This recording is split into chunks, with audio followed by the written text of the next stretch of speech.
Ousmane dina bokk ci élection yi dina neex xaar ba ñëw bi ci kanam tuuti ko bu mu doon candidat bu leen fi wax droit bu leen fi wax yoon bu leen fi wax loi bu leen fi wax article dimbale leen ma li laay war a suuli attal leen ma Ousmane Sonko aaye leen ko mu bañ a candidat loolu dong la point. Ousmane Sonko ci nii wala ci naa tey bokk. asalaamaaleykum mbokki internautes yi ñu ngi leen di nuyu yéen ñi nga xam ne yéen a ñuy seetaan tey dañuy ñëw ak yéen ci li nga xamante si ni mooy révélation bi nga xam ne kii di Pape Alé Niang def na ko di wax nag ci li nga xam ne mooy candidature Ousmane Sonko ginnaaw bi nga xam ne conseil constitutionnel jël nañ li nga xam ne moo di seen dogal bëgg koo xañ li nga xam ne mooy di bokk ak moo di ak bokkam ci élection yi.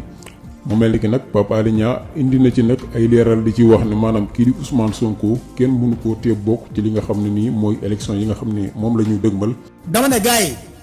jóg leen taxaw tem le 25 février 2024 jéggi siraat la ñi dañ wax na sànni jamra mën ngaa sànni mu mooy waaye jéggi siraat la jóge ci safara dem ci aljanna jéggi siraat Ousmane moomu ko de déedéet Ousmane dina bokk ci élection yi te ñi ko gëm vision du moom sax lañu gëm discours am la muy wax muy ay dëgg yu wër peng kenn mënu koo dindi ñooñu ñooy gàddu xeexu Ousmane taxaw ci biir élection yi jëmmal Ousmane Sonko déglu ko mu wax ñu jëf bi leer ñu lan dina neex xaar ba ñëw bi ci kanam tuuti ma dem ci mun a way wu gën a bëgg ñoom benn way la du bokk xanaa ñu jox ko seen waykat mu wayal leen ko du bokk ak ñu juum et c'est dit de façon jouissive ne buñ koy wax dañu am mbégte contentement du bokk n'étant pas juriste mais amateur de nos jongama et drianke si en chair Kachor ne peut nullement interpréter le verdict rendu hier par la Cour suprême car ça dépasse ses compétences Kachor bi na man maa ngi xool suñu jongama yu taaru yeeg drianke yi ba tax aw ba xam-xam pour mën a commentaire verdict bu Cour suprême génne. Toujours est-il que c'était une commande politique nee na daal li ko leer sol nañuy robb door nañ solennité bi loolu lépp ñu taxaw di fëgg taabal ak lépp loolu yëpp sóob la commande politique la moo noon Macky Sall nee na leen lijjanti leen ko sama yoon newu ci kàccor bi la nee na moom biir na ko leer na ko ne la ñu àtte ca Cour suprême du leen lu dul bëgg-bëggu Macky Sall dimbale leen ma li laay war a suuli atte leen lii fexe leen ba gàllankoor ko bu mu doon candidat bu leen fi wax droit bu leen fi wax yoon bu leen fi wax loi bu leen fi wax article dimbale leen ma li laay war a suuli atte leen ma Ousmane Sonko aaye leen ko mu bañ a candidat loolu dong la point barre. kon Ousmane Sonko ci nii wala ci naa tey bokk yàgg naa leen wax ba may wax loolu peut-être ñu bëri comprendre lu woon parce que man damaa gëm ne ni ma xamee président Macky Sall il ne lâchera jamais il en a fait une question d'honneur dee dem safara moo ma ko gënal il en a fait une question d'honneur pour Ousmane Sonko du bokk bu ndan rey ba mu jeex 80 personnes bu ndan continuer di rey ba suba tamit dara mooy du bokk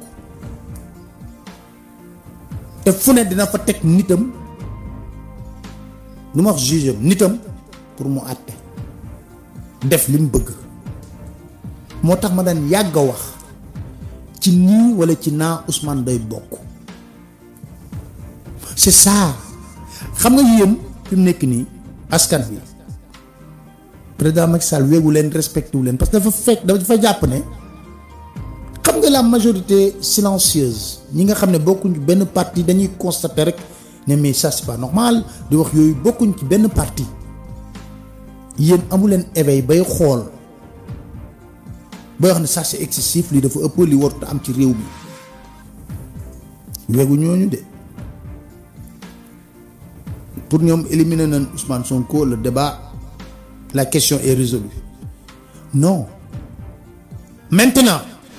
Ousmane est là-bas les juges, les forces de défense de sécurité,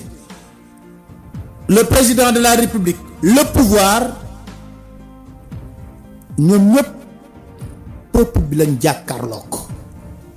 te ku fi tekki dara bay guuxi lex di ngandalu askan bee la ko def ndax bu jaaree ci décret kay signé décret bi laata muy falu dina darti yéen a ngi gis nii mbiru parrainage ñi ngi darti te commencé guñ sax campagne kon lan moo ci des dama ne leen le Sénégal autrefois acclamé pour sa stabilité politique se trouve désormais à un tournant crucial. fii ak ñuy jëm élection présidentielle 2024 jàpp leen na Sénégal mi ngi ci xottu gerte di kayang yi maa ngi lii léegi la témoin ne am na ñu ñu approché di leen wax dëgg la am du dëgg ñoom sax témoin auré lañ bind conditionnel maanaam ñu doon wax ne leen fexe leen ba ñu reporter ngeen demande report élection yi fii report amu fi politiser lépp ñu jël alalu réew mi di ko pasaree ñu koy détourner xale yu ndaw di toog muy dox ñii di tëdd muy naaw ñu yor ay milliards suuf si yëpp ñu pasaree ko rombal corniche bi jël ko jox ko ay nit yoo xam ne ñu ngi koy def leen neex ak yu ci xewaat xew wax naa la DJ Dematel maa ngi ci pareeguma ci de lu jot xam nga jal bi dafa bari lu leen doon koy wax kon loolu yëpp nag ku dugg ci mbañ gàcce gi le 25 février 2024 benn nga wax nga war a wax opération fayu opération toroxal opération fayu opération toroxal lu gën a garaaw amati les autorités religieuses censées guider protéger les valeurs morales semblent démissionner mu mel ni suñu kilifa yi nga xam ne ñun saa bu ñu amee jaaxle ak tiitaange ci ñoom lañ doon dem di làqatu ndax ñu defal ñu ay ñaan ñooñu seetaan askan bi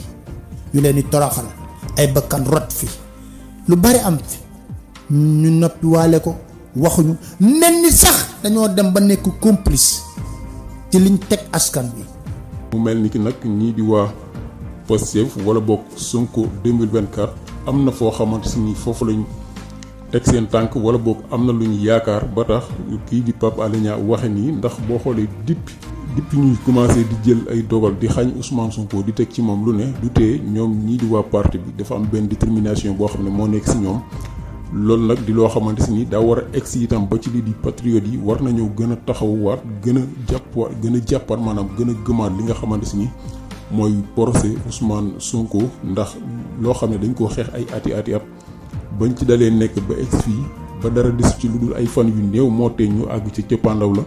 yaakaar naa dara waruñu mën a tax ñu ciy découragé wala ñu ciy dellu ginnaaw mu mel ni nag tey jii la ñu war a gën a taxaw gën a takkuwaat fas yéene àggali li nga xamante si ni mooy suñu mortel combat ginnaaw biñ ci dalee xeex ba egg fii loo xam ne ñu baree ñàkk nañ ci seen i liggéey ay nit ñàkk ci seen i bakkan nit ñàkk ci lu ne ñu teg ko ci doomu aadama ba mu egsi fii yaakaar naa nag dara warul mën a tax ñu ciy dellu ginnaaw képp kuy patriote gëm naa ne tey jii nga war a gën a déterminé wu tey jii nga war a gën a am courage gën a am yaakaar